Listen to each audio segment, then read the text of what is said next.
afternoon. Good afternoon. It is a pleasure to see and know each of you. I'm here to introduce Dr. Julianne Malveaux. Dr. Julianne Malveaux is the President Emerita of Bennett College for Women. And if you know what I know about the history of Bennett College for Women, then you know that we are blessed to have her in this space. She is an economist, an author, a commentator whose popular writing have appeared in USA Today, Black Issues of Higher Education, Miss Magazine, Essence Magazine, The Progressive, and so many more. Like, Google messes there, okay? She's well known in national networks for appearances on programs including CNN, PBS, BET, NBC, ABC, Fox News, MSNBC, CNBC, C-SPAN, and others. Dr. Malveaux has been booked to offer commentary on subjects ranging from economics to women's rights to public policy. And again, I'd like for you to put your hands together and welcome Dr. Julianne Malveaux.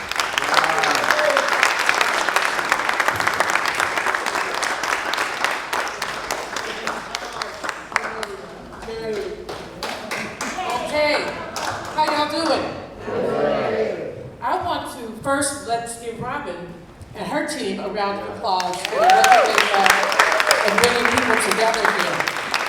It's really important for those of us who do this work to come together. I hope that people are telling their stories about the work they're doing in their communities, because we can all learn from what's happening in other communities. Nobody is as far along on the reparations struggle as they'd like to be. Evanston did the work, and now I'm in church. Crazy hind-parted white people. Basically, Mr. Blum, who's running around suing everybody who has anything to do with reparations, diversity, black people, he's affirmative action, he's suing. So enormous progress made in Evanston, and now it's not a setback yet. Anybody can sue anybody. This is America. Yeah. The question is, what happens? The Supreme Court hasn't agreed to hear the case. So we don't need to panic, but we need to be ready. Right. And we need to learn. Right. So look at what has happened in Evanston and see what you can copy, what you can tweak, and what you can do in your own community. The wealth gap, I'm going to talk to you all a little bit about, I have these slides which I probably won't stick to, I'm going to try. But basically I'm working on a book, the working title is Lynching Culture, the Wealth Gap and Reparations. And lynching culture is something very different than just plain old lynching. Not that lynching was ever plain. But lynching itself, there are almost 5,000 recorded lynchings, but then there are all these ones that we don't know about. There's a book called By Hands Not Yet Known.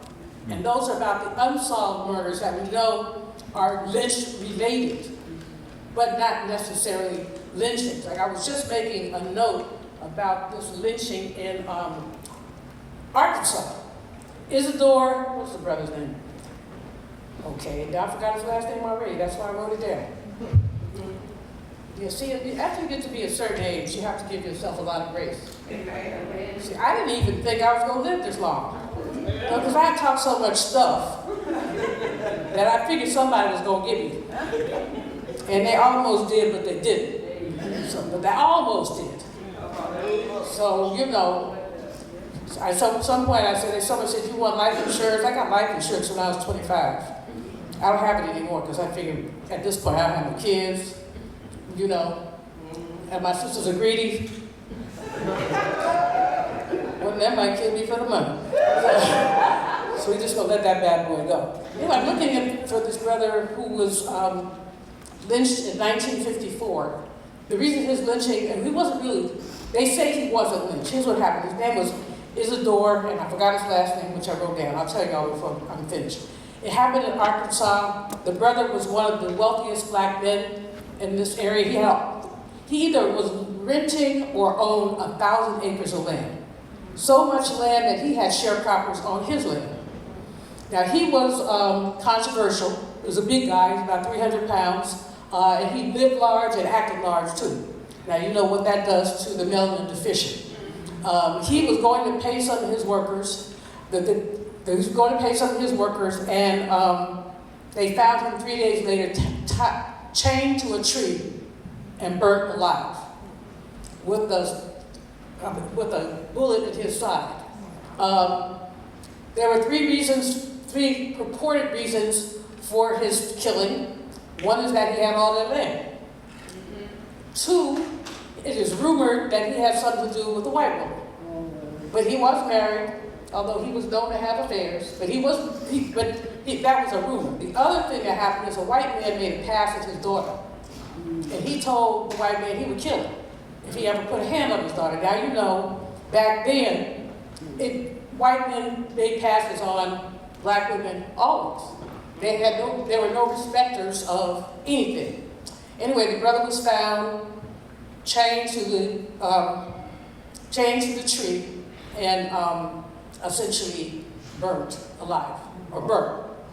Now, he was such a big dude that they wondered whether they had moved him because they couldn't figure out how anybody could have chained him to the tree. I mean, I told you he was 300 pounds. But I bring this up today before I start talking because it happened 70 years ago. They found him on June 6th, 1954. And so the FBI wouldn't do anything. They never investigated our deaths at all. About 5 years ago, some people started putting signs around the part of Arkansas where he was from, saying, "Do you know what happened to my father?" Because his son still lives. All the court records have disappeared. So there's no record that he ever had any land. So, but this is this trick bag that we're in. So the book I'm working on is called Lynching Culture, the Wealth Gap, and Reparations. Lynching culture is greater than lynching, because lynching was not just about hanging one person. Lynching was also about frightening a community, making sure that we didn't do whatever that they wanted us to do. I've got a slide down here, see if I can find it. I may slip around because I do that from time to time. Yeah, here's my Don't You Dare. This is the, we got Don't You Dare, Don't You Dare, Don't You Dare. Okay, I gotta go back. I got it. Okay, the one that says Don't You Dare. Yeah, it's there. Great. Okay, so this is what basically lynching culture imposed. Don't you dare have agency to your own body. Don't you dare earn too much. If you earn too much, you became a problem. Don't you dare own or accumulate. There are many, many cases where people, just because they had land. There's a case in 1893 in Florida, Texas. It's Paris, Texas, where two brothers were asked to sign over their land. This is capitalist America. How you just gonna ask somebody, give me your land? And they said no. So they lynched them. So they lynched them. So don't you dare own.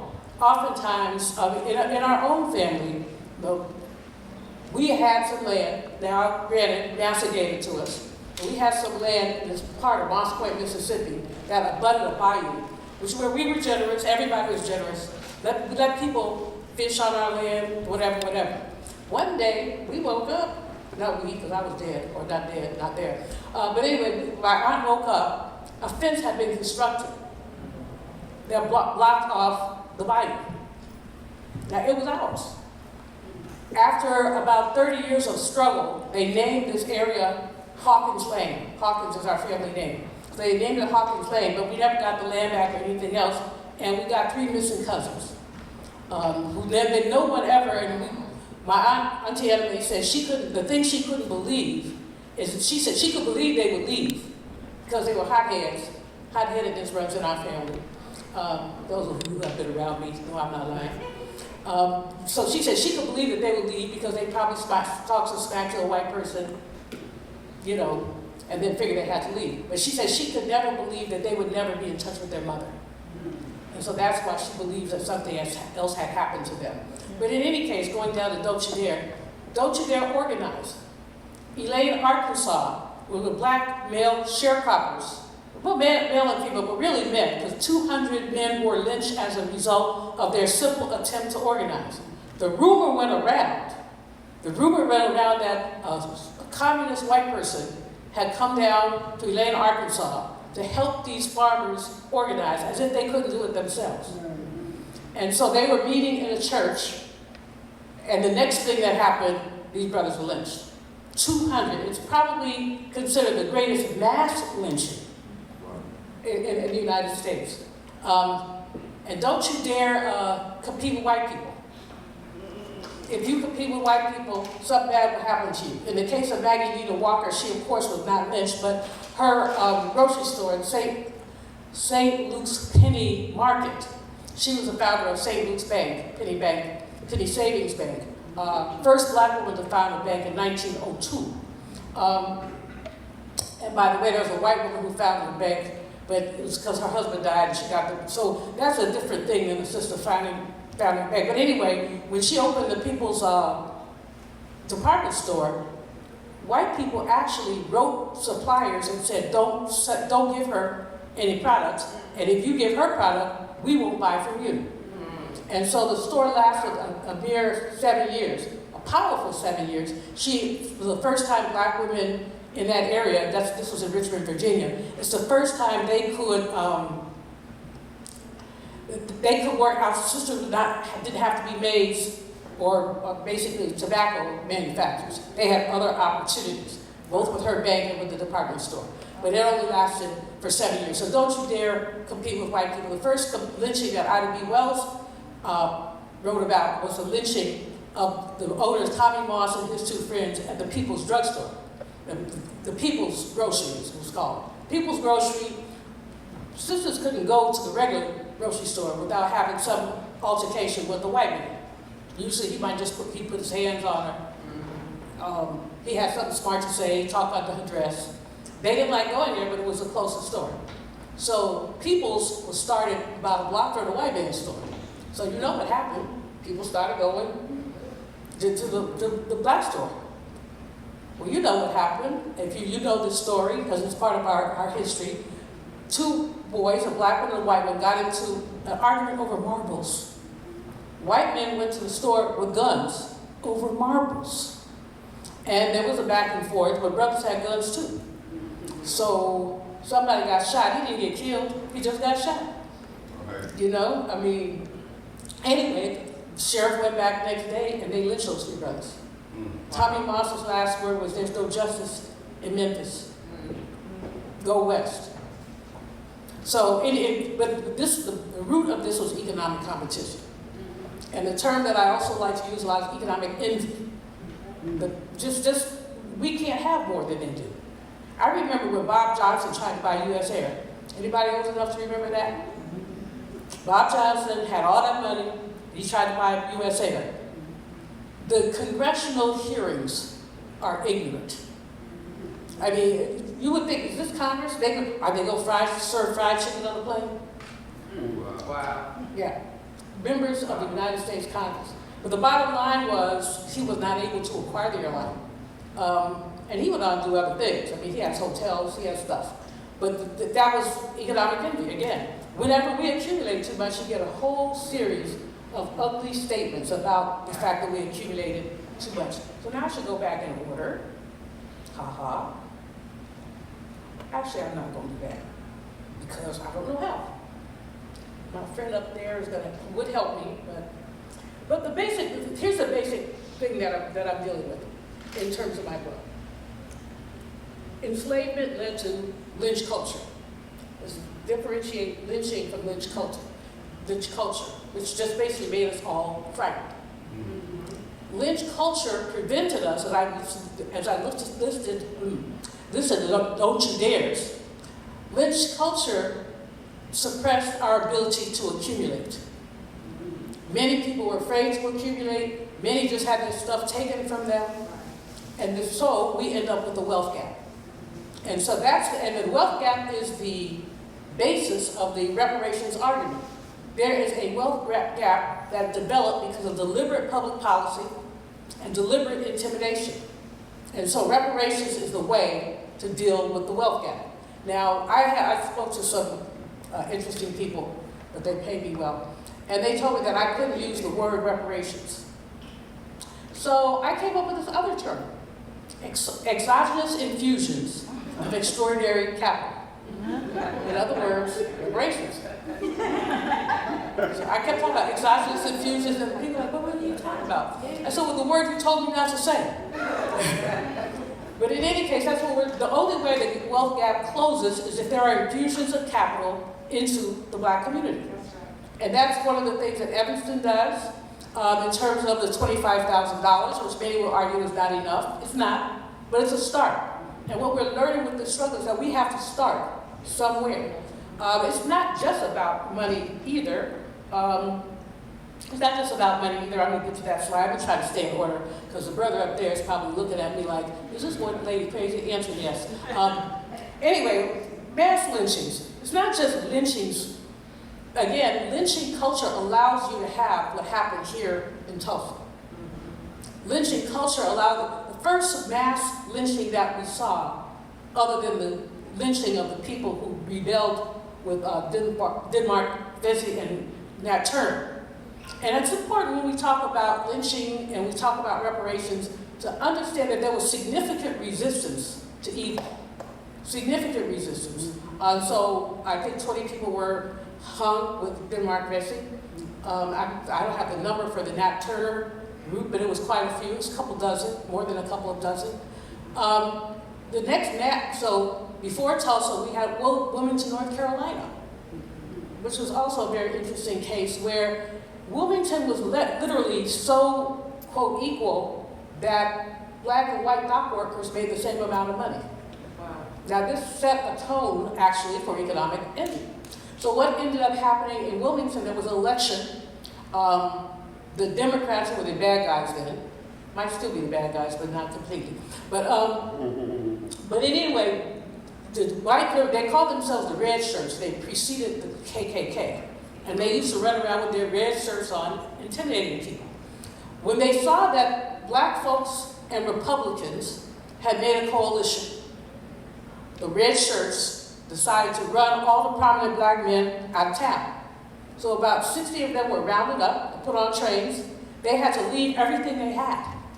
They just put them, and then they came and got their property from their wives with falsified documents and other things. The number of Black businesses in Wilmington went down by a third, like literally overnight. But in any case, that was I consider the entire summer of 1919, which is called the Red Summer. Source in Chicago, we had, there were almost 36 incidents of mass lynchings. And of course, Washington, D.C., this brother was just sitting on the train, minding his business, the Charlie, and they pulled him off. And that caused a delay and went on to be one of those uprisings. And of course, there's Tulsa. And after Tulsa, there was Rosewood. Now, what's interesting about all of these, not all of these, but certainly Tulsa and Rosewood were built on lies. In Tulsa, Dick Rowland and Sarah Page were the two. Dick Rowland was a 19-year-old shoe shine boy. Sarah Page was a 17-year-old elevator operator. He bumped into her. But a white man observed it and ran back and said that Dick Rowland had raped Sarah Page. And the newspaper had a title, "To Lynch a Negro Tonight." And that we see what happened. We all went on the tour. Y'all have read about this. It's very, very tragic. Rosewood, Sarah Page and Dick Rowland have disappeared from history. But Sarah Page was pressured to say that she was raped, and she refused to. She would not say that, even though there are some who say they offered to pay her to say it.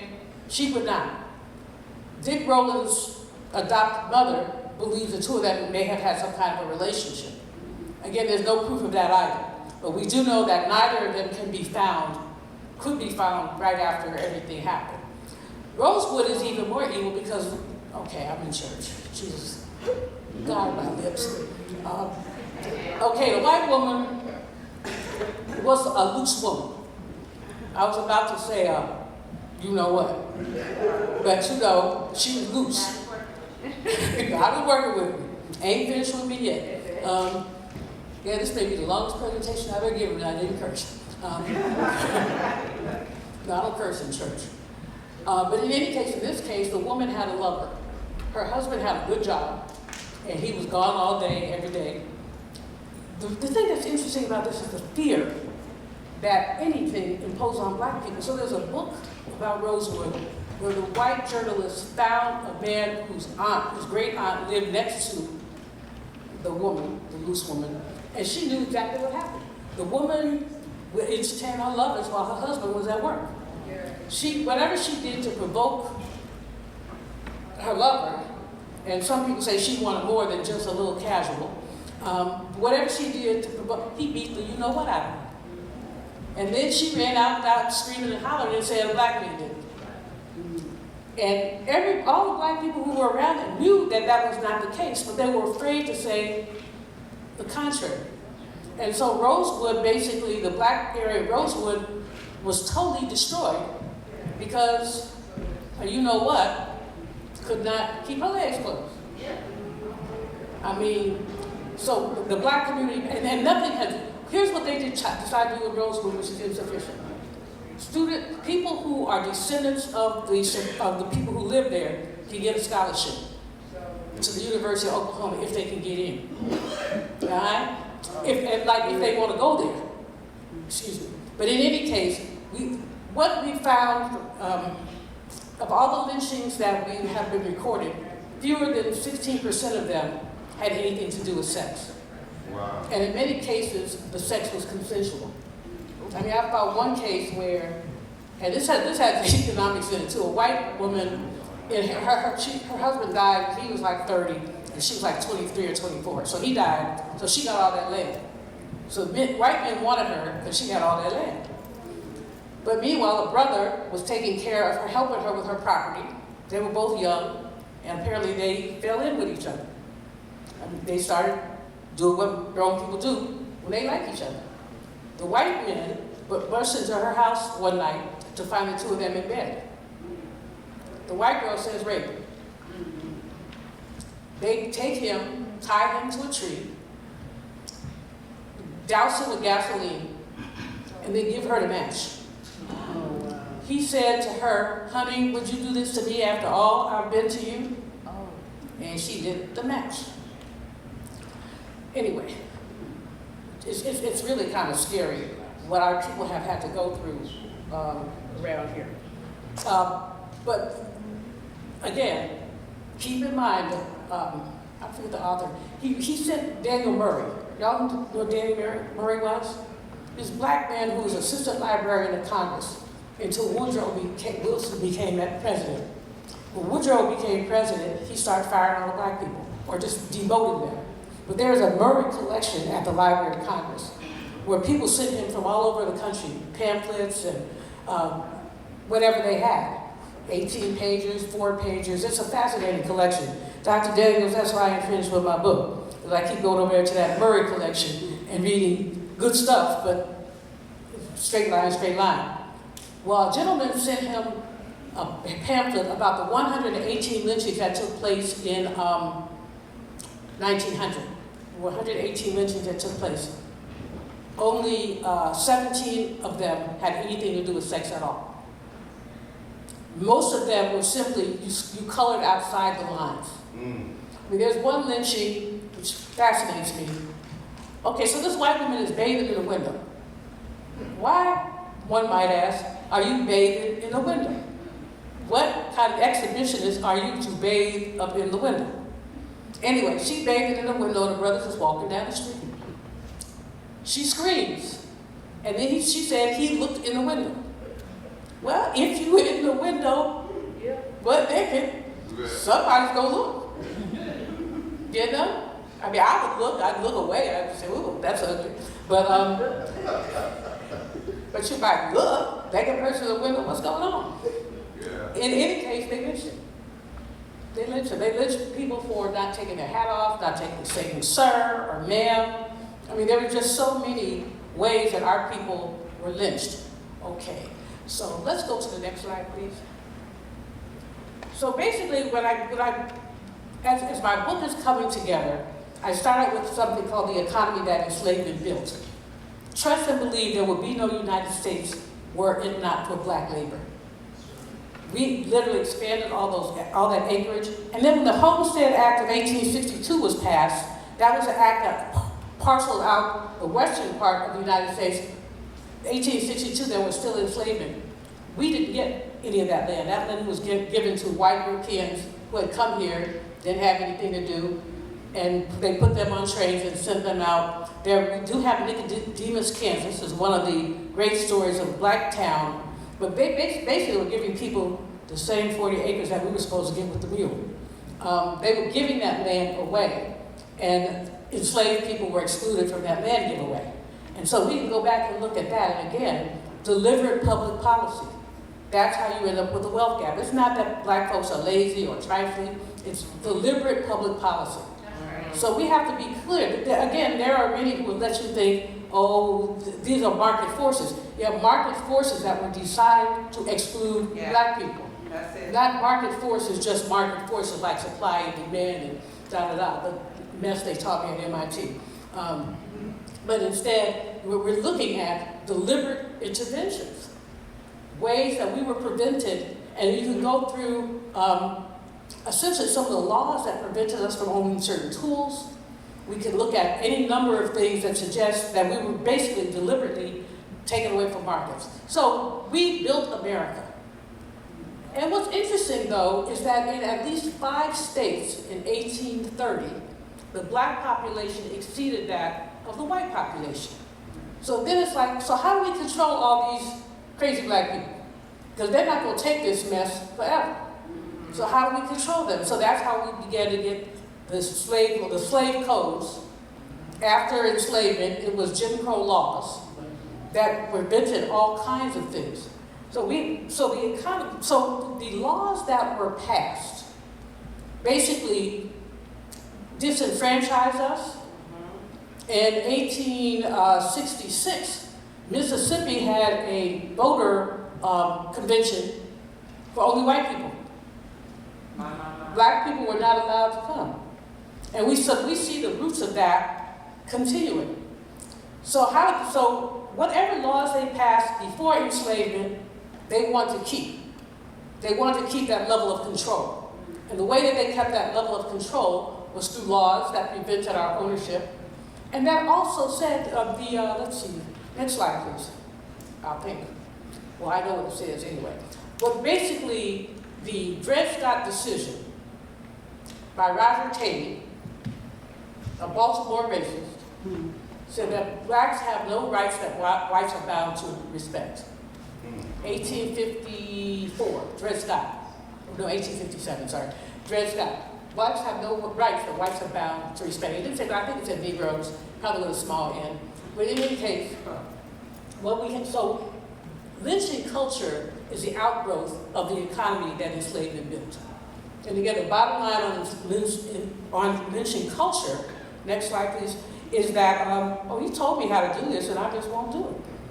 I'm sorry, sir, but you're gonna have to help me. This is my excuse for everything, y'all. I'm 70. I'm a good-looking 70, but I'm 70 nonetheless. So whenever something occurs that is challenging, I say, but I'm 70. I never knew that old age was gonna have all these purposes.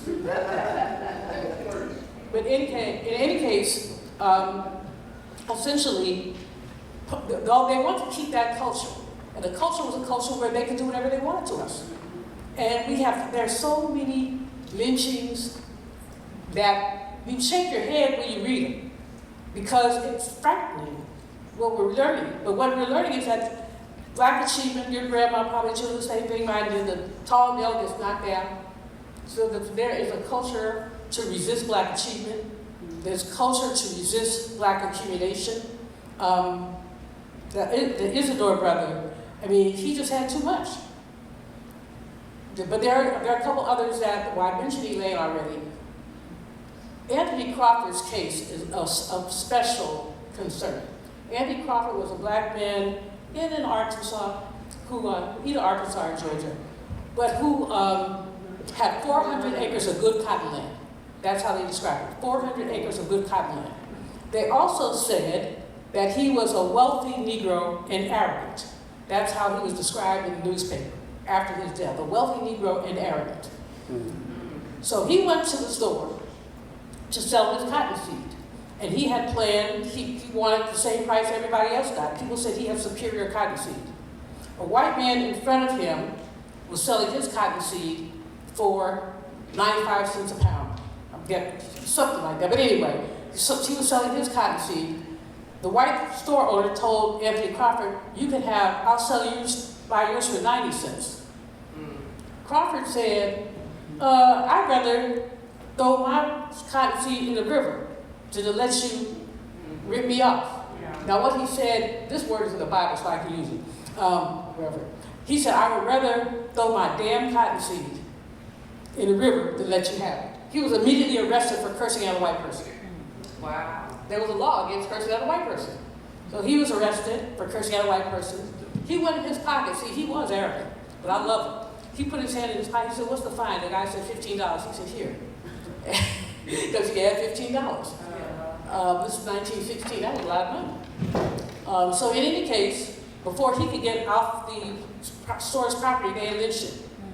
And they hung him off a telephone pole and left him hanging until his body decomposed. Wow. Two white men who were his competitors, economic envy, who were his competitors in Cottonfield,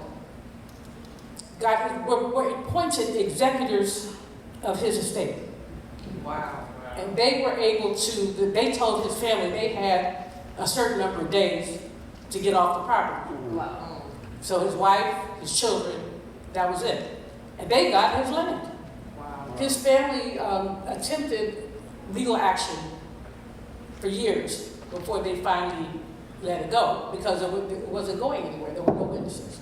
Again, that's economic envy. You cannot have too much. If you have too much, it will be taken from you. Next slide, please.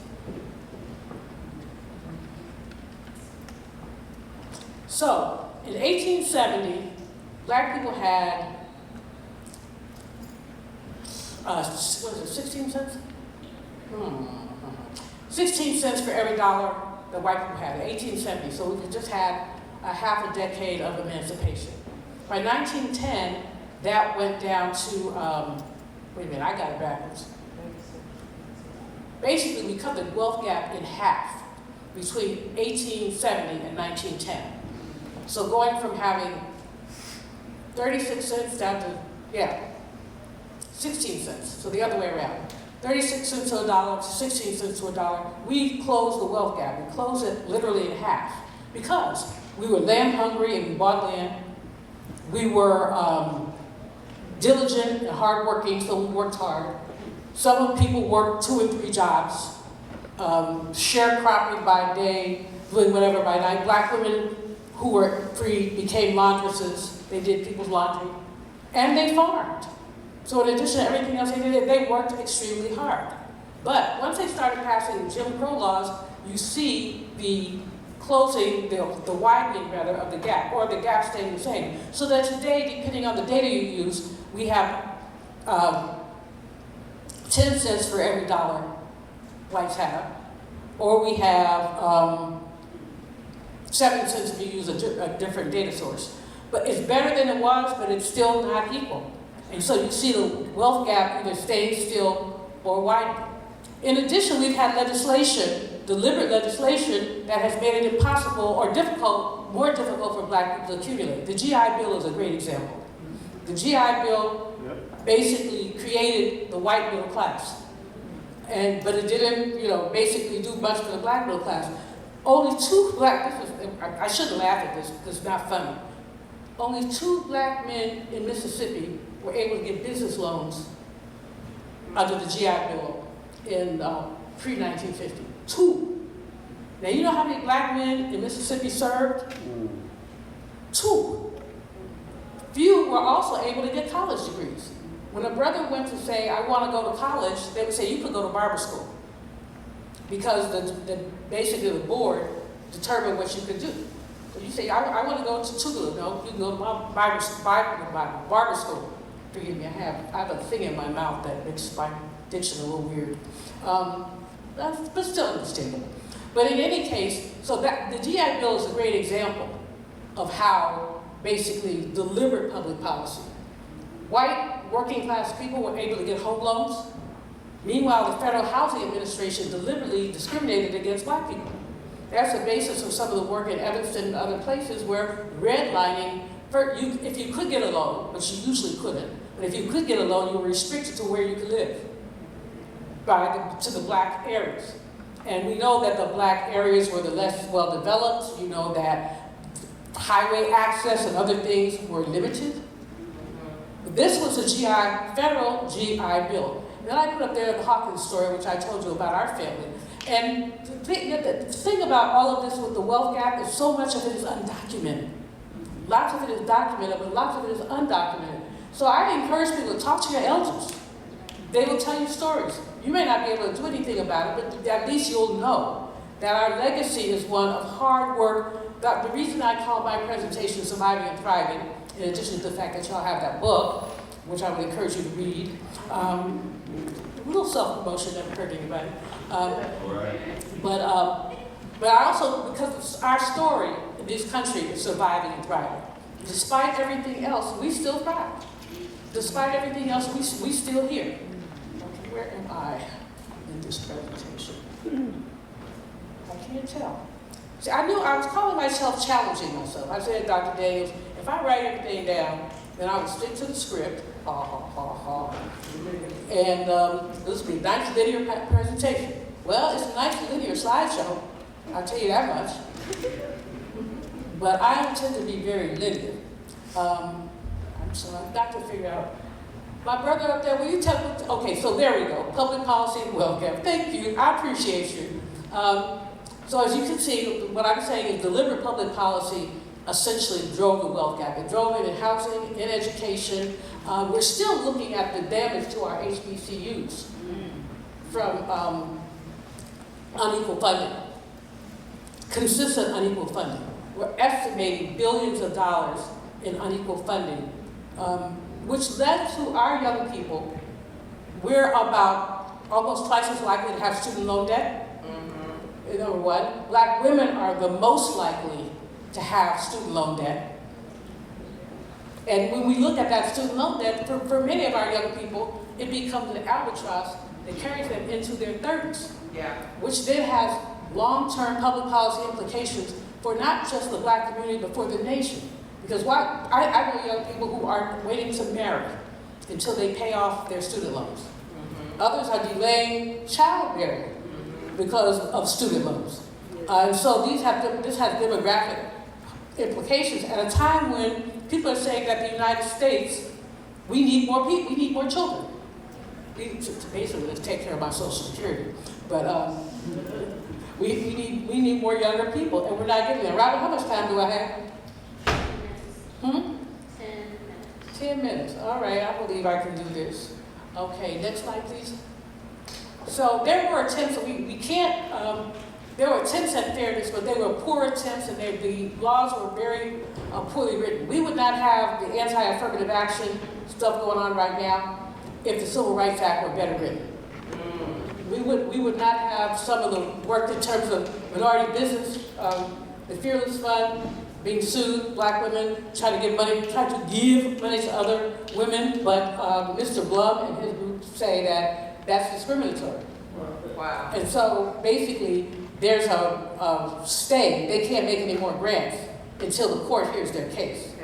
And they have empowered lots of women-owned businesses, black women-owned businesses, to basically expand, in some cases to be established. Next slide, please. So basically, as I said, these are the building blocks: enslavement, lynching culture, the wealth gap, and reparations. And the point with, if no wealth gap, no need for reparations. But there is a wealth gap, and a persistent wealth gap, and that's why we need reparations. Now, I will tell one funny story. When I testified on June 19, 2019, before Congress about reparations, this one ignorant white man, member of Congress, I forgot his name. You know, never mind, that's racist. I was gonna say they all look alike, but no, that's not nice. But the man said, "You already got reparations. You had Barack Obama." No. Did I sit at the witness table and crack up? I started to say something inappropriate that I couldn't say in church. And then I said, the best thing I can do right now is just laugh, because this is really funny. But there's enormous resistance, and let's be clear. The resistance is not just from white people. About a third of African Americans do not believe that we should get reparations. Now, if you break it down, half of them believe we should get them, but don't think we will, and don't want to put the effort in. That's right. And the other half just don't believe it. We should just get over that. Right. But the most important thing to know about reparations is we're not just talking about money. So I encourage everybody to go on to ibw21.org, which is Dr. Daniels has left. He had an interview, but it's his organization organized NARC, the National African American Reparations Commission.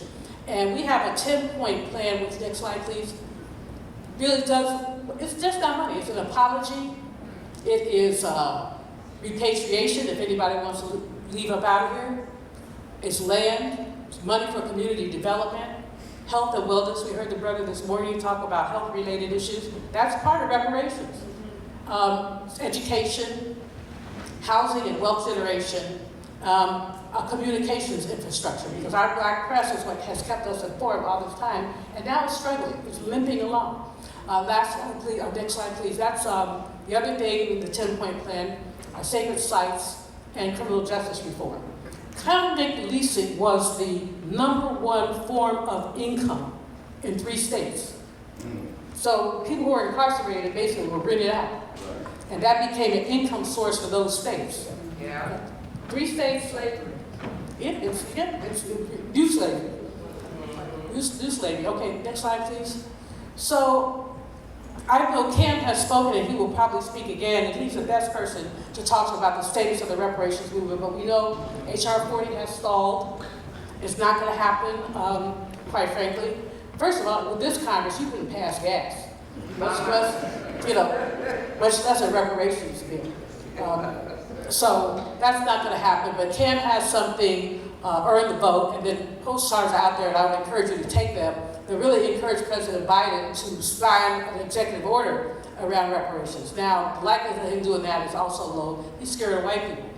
He ought to be scared of black people, but he's scared of white people. So, we have that. But in any case, we know that reparations is like the mother lode, but there are more than 60, and Robert, correct me if I'm wrong, but more than 60 jurisdictions, cities, and states that basically have looked at reparations, have studied the California reparations report, 1,100 pages. It's powerful and masterful, and can be replicated in other places. Next slide, please. Okay, so, rooted in lynching culture, this is what I always like closing on.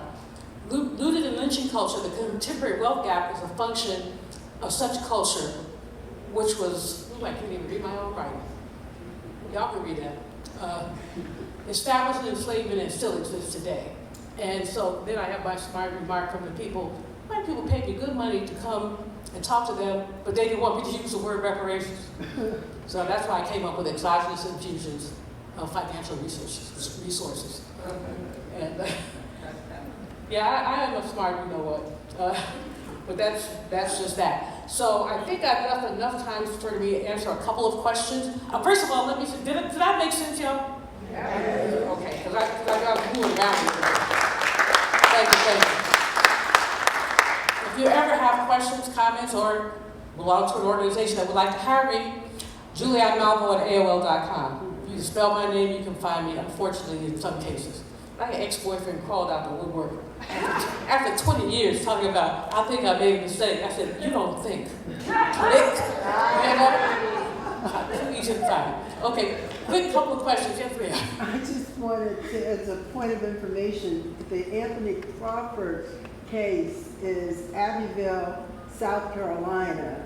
Thank you. And they hung him in the county square.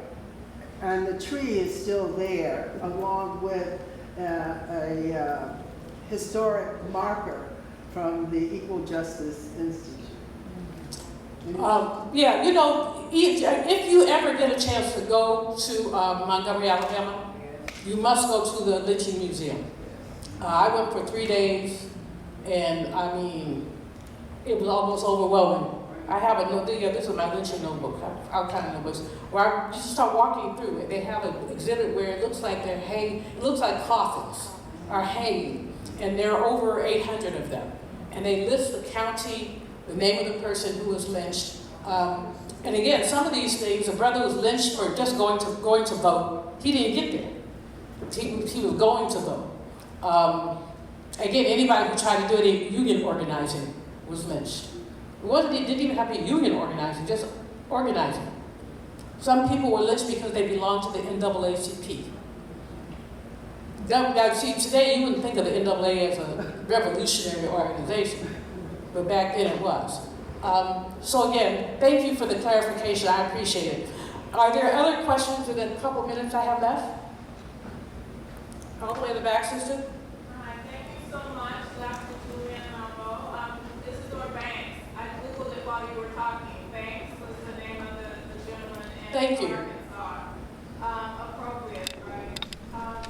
These stories and your book, I'm really looking forward to. Dr. Vicky Casanova-Willis and wife of Attorney Willis, who's retired. I can hardly hear you, sis. I'm sorry. I'm so sorry. I'm going to try to speak a little louder, a lot louder. Can you hear me now? Come here. Oh, please. I got a microphone for you. I don't want to get too far.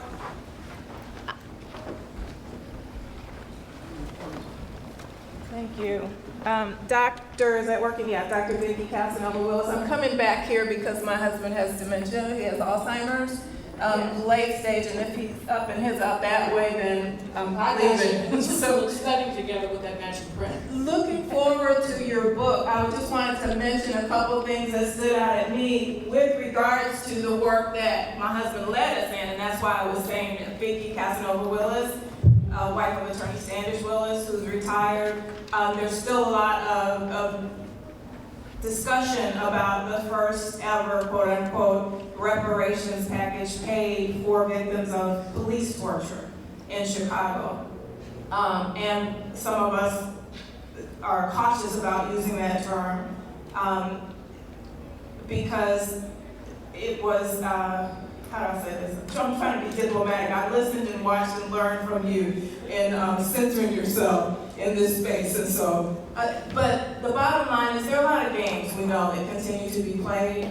And I wanted to be certain that the "Don't You Dare" piece that I saw there just reminded me of situations where we see that even falling short of the technical lynching. Right. We continue to see this in the pushback that there is toward even paying, and actually it's taxpayers' dollars, but paying some measure of repair and redress to people who were tortured literally as teens, into confessing to crimes, to spending decades and so forth. And so I just wanted to encourage you to keep sharing because it sparks ideas for us in terms of how to expand the work toward reparations in ways that can be transformative. And so just thank you. I'm looking forward to it. When is your book coming out?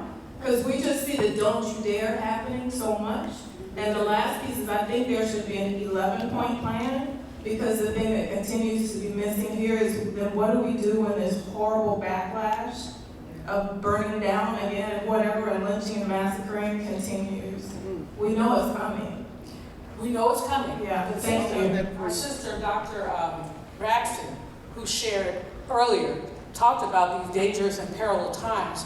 And we know that these people have been emboldened, empowered, and basically turned away.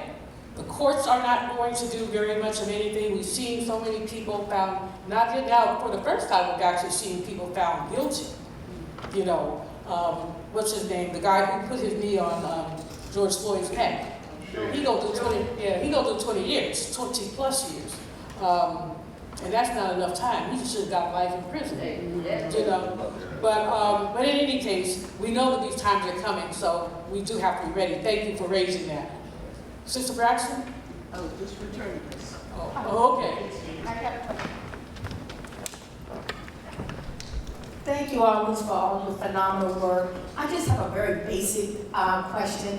Just where does the term lynching come from? Even growing up as a young person, hearing about lynching, I never understood. Well, I didn't know lynching is the public spectacle of it in EC 123, but I'm just curious where the term came from. Yeah. There was a British soldier, not soldier, he was an officer, and his name was Charles Lynch. And during the Revolutionary War, they would hang people for sedition. And they called it, so that's where the word lynching came from. Now, there is no Willie Lynch, that's fiction. Somebody, but it's reasonable fiction. But the actual term comes from this guy, Charles Lynch. Thank you. Anyone else? Okay, in the back there, please. And you hide behind the camera, so I can't even see you. Yeah. When do we stop looking for the oppressor to help us do anything? We are a trillion, more than a $2 trillion consumer in this country.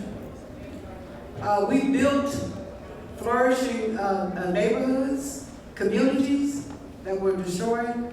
Why can't we come together and do it again and just do our own thing instead of looking for the oppressor to help us do anything?